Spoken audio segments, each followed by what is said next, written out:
Hey, good morning.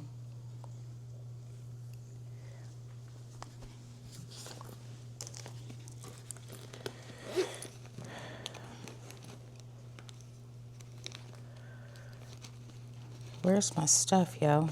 Here it is.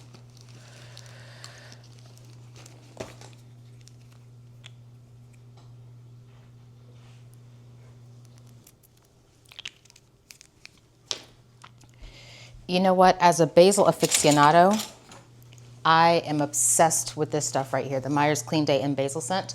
Y'all, I'm cleaning my kitchen, so if you see any disruption or mess or foolishness behind me, I'm in the process of cleaning it, so don't judge me. I have been using this basil scent Myers Clean Day. I don't know if it's safe for this type of countertop or not. I don't really care. It smells like heaven, and as someone who grows a lot of basil, as I do, you will clearly understand why it means so much to me. So, I have to clean my countertop off because I have a bit of cooking and cleaning and things to do before I actually get my workday started. Hi, how are you? Good to see you. Thank you for being here. I appreciate you. If you could please give me a like, give me a subscribe real quick. This is a growing community, so I sincerely appreciate your participation in this process, and I want to make sure that I know who is with me, so I know how to create content that makes sense for you as I go through this process of building and growing. So my name is Shauna, Live the Season Life, and I am a food and lifestyle blogger and creator, and I'm a mom, I'm a wife, I'm a sister, I'm a niece, I'm a friend, I'm all the things. And I just love and appreciate the ability to provide content for you around food and lifestyle. What I'm doing food-based today is I'm starting our reset. I am in the process of, this is just after Thanksgiving. It's the Monday after Thanksgiving. And based on the eating that was done on Thanksgiving, or the days leading up to and immediately following Thanksgiving, we need to pull ourselves together. And so I am making hummus because hummus is I enjoy hummus. Hummus, I should wash my hands first because I just cleaned. Hummus is a wonderful, wonderful dish. Obviously, it is not a Southern dish. I'm from the South, so my, native cuisine is Southern cuisine. And I recognize that hummus is not native to me, being a girl who grew up in Georgia, but I still love it anyway. I use hummus in a variety of ways. I use hummus as a replacement for mayonnaise, and that includes whether it's on sandwiches or whether I'm using it in a chicken salad, a number of different ways. And it's all in all, it's just a really great, I don't know if you call it a condiment necessarily. It's Mediterranean in nature. And I enjoy it. So you can start with, this isn't necessarily a tutorial, but I'll tell you what I'm doing. I had a bag of dried chickpeas or garbanzo beans in my pantry.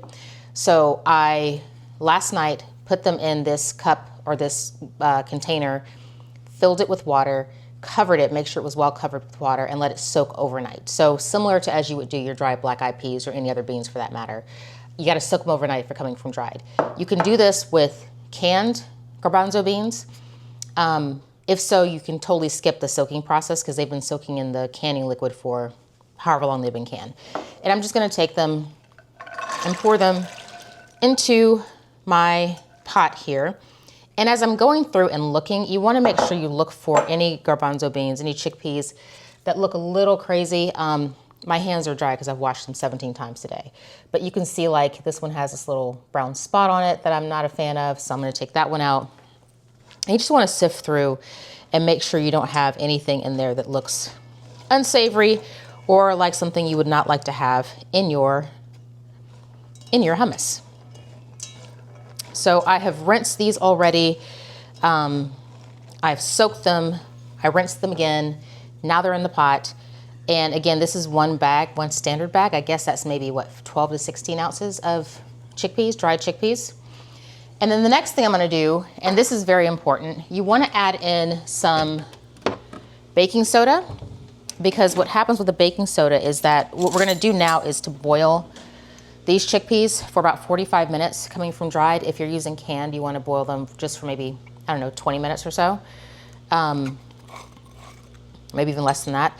And I'm adding some baking soda to this, about a teaspoon of baking soda, which will change the pH of the water, which helps for the skins to come off of the chickpeas a lot easier. So I'm just gonna add a teaspoon of baking soda into this, cover this with water, bring it to a boil, and then let it simmer for 45 minutes until these guys are soft. And what you'll see, which I won't get the chance to show you because I'm not gonna have you here for 45 minutes, or I'll show you some clips later. I'll definitely post this on Instagram. What you'll see is that the skins will kind of rise to the top. And as the skins rise to the top, you can pull them off and discard them. The reason you want the skins off is because it will make for a much creamier consistency in your hummus if you do so. So with that being said, I'm just going to take a quick Instagram video because I am multitasking, friends, because this is life. And that's kind of what I'm getting into right now. So I'm gonna cover this with water, and then I'm gonna put it on the stove for a while. But like I said, I'll show you kind of the end process of this on Instagram, certainly. But this is part of our reset, and this is part of the process that we go through in terms of trying to get ourselves back on a healthy eating schedule. So see, it's just nice and covered with water, if you can see that. I'm gonna let this boil on the stove for 45 minutes. Another thing that I'm doing is, and it's gonna go uncovered, I'll just check the water periodically to make sure that it's not, the water hasn't boiled out. Another thing that I'm doing is, I'll show you this real quick. This is all part of the reset. I made a salad last night, and I made salad dressing. So if you have not made salad dressing yet, I need to do a series on salad dressings because it is like, granted, we still buy salad dressing bottled in the grocery store because it's easier, it's quick. We all need things that are easy, fast, and quick, right? But this is an orange miso vinaigrette that I've made. And when I tell you this is all kinds of heaven, oh my gosh, I actually surprised myself with this. What happened is that I had some miso paste, and there's no dairy in this at all. This is, I guess, technically vegan. There's no dairy in it, but the way that it's blended, it turns into this beautiful creamy consistency. It's too early to have orange miso vinaigrette, but I really want to just eat this, but I can't. I shouldn't. It's not the right thing to do.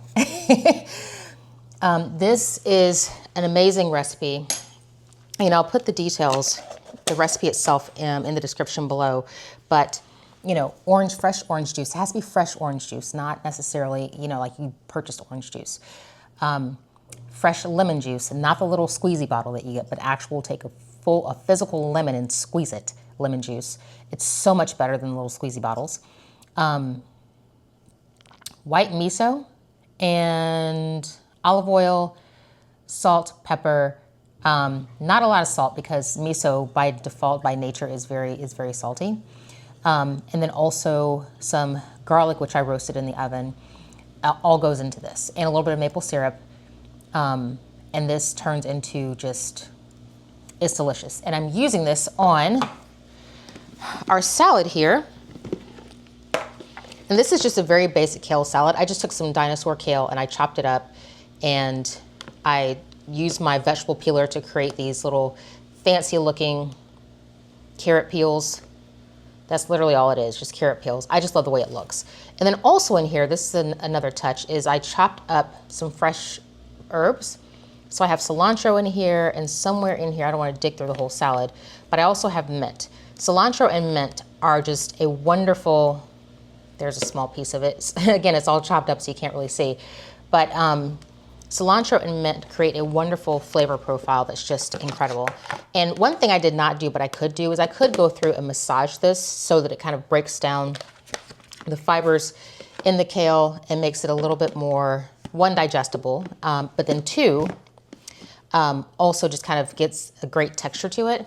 But I didn't do that because I was busy and I was rushing. So comment down below, do you put herbs in your salads? Because I've found that to be a really great addition. And there's some herb combinations that work really well. So if that's something that you'd like me to share with you, I'd be happy to do so. Just comment down below and let me know. But, you know, herbs in salads and fresh salads is just, it totally elevates the salad. It's one of those things that if you go to a restaurant and you have a delicious salad and then you come back home and you try to recreate it, but it's not the same, and you wonder, what is it? What is the thing that they did differently? Because I used the same lettuce, the same, you know, add-ons like tomatoes and carrots and celery, whatever it is. You know, I use the same salad dressing. Like, how is it tasting so much better at the restaurant? Oftentimes, two things. One, they add herbs to their salads, and number two is seasoning the salad with some high quality salt, sea salt, and or pepper before they serve it to you. So just a couple things that they do to elevate the salad experience for you. So in any case, we're resetting because we ate all the things over Thanksgiving. We had an amazing time at my dad's house. It used to be my parents' house. Now my dad, since my mom passed away last year. And my brother made deep fried the turkey and did the ham. And then I provided all the sides. And it's interesting because in my family growing up, it's always been one person doing all the sides. And that one person in my family was my mother. And now that she's gone, that has passed to me. I don't know if it was assigned to me or if I took it on or a little bit of both, but it happened. So I made, my list isn't on the fridge anymore. I made dressing, green bean casserole, macaroni and cheese, corn pudding. I made collard greens, cornbread, sweet potato pie, apple pie, red velvet cake, chocolate cake, giblet gravy, and I forgot what else. I feel like I'm missing something, but there's something else, black-eyed peas, that I made. I made all of that in the midst of launching a micro bakery. And the way that I did it, honestly, the drive to my dad's house is 7 hours away. So my food has to be frozen anyway, because I prefer to cook in my kitchen. I don't want to go to their house and cook in their kitchen. It's just not the same for me.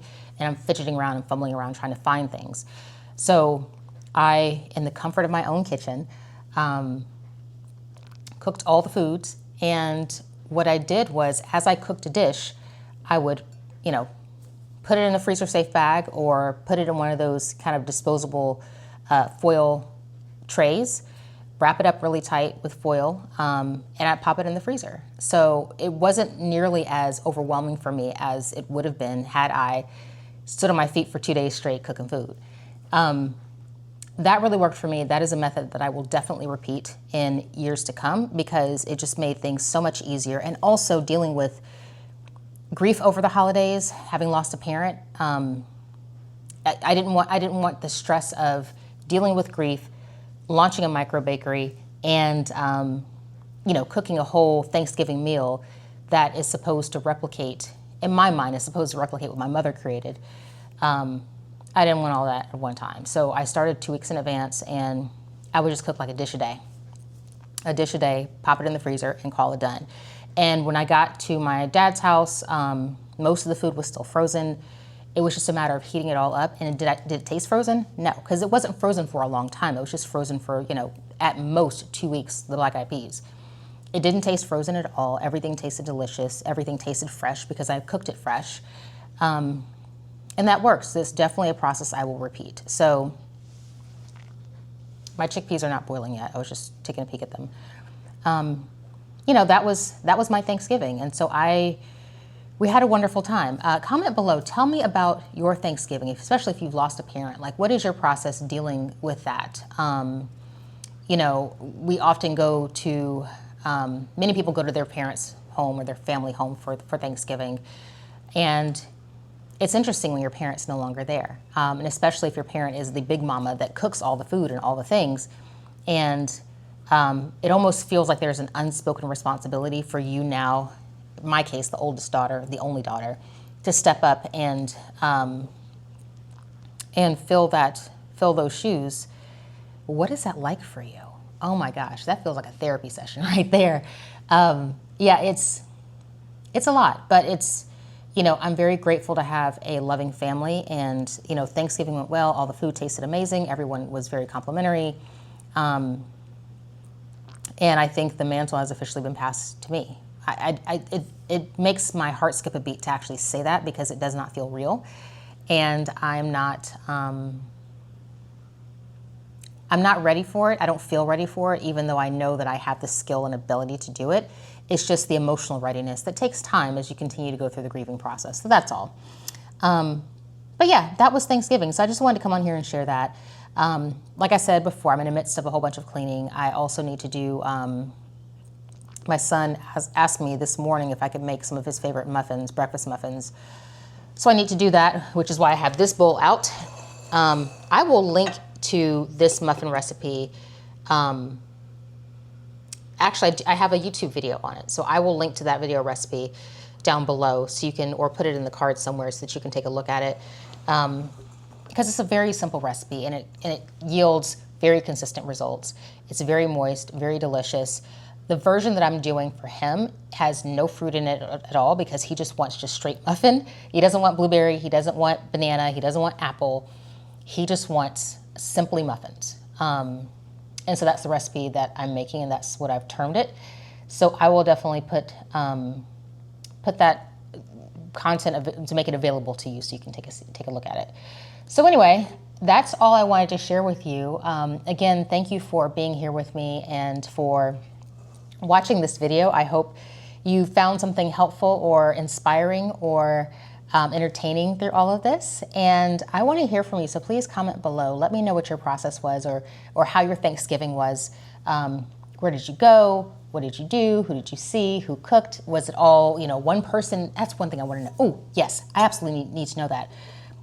In your family, do you have one person make all the dishes, or do you have a committee and say, you know, one cousin's responsible for the potato salad and the other cousin who makes the best red velvet cake brings that? Is the work distributed, or is it just one person who does the cooking for your Thanksgiving? Comment down below and let me know, because I'm debating whether or not I want to change that up a bit so it's not just me cooking. And don't get me wrong, I love cooking. Cooking is it's therapeutic for me. So I don't mind the cooking, but it is a lot of work. And I'm not trying to overly exhaust myself and wear myself out in the process. So comment down below, let me know what you guys do in your family. So thank you so much for being here. I appreciate you, and I look forward to seeing you again soon. I promise it will not be so long before I create another video. I'm trying to be a lot more consistent with YouTube. It's just life, and stuff, because I have a million things going on, as I'm sure many of you do as well. So take care, have a wonderful afternoon or morning or evening or wherever you are, and I'll see you again soon. Bye.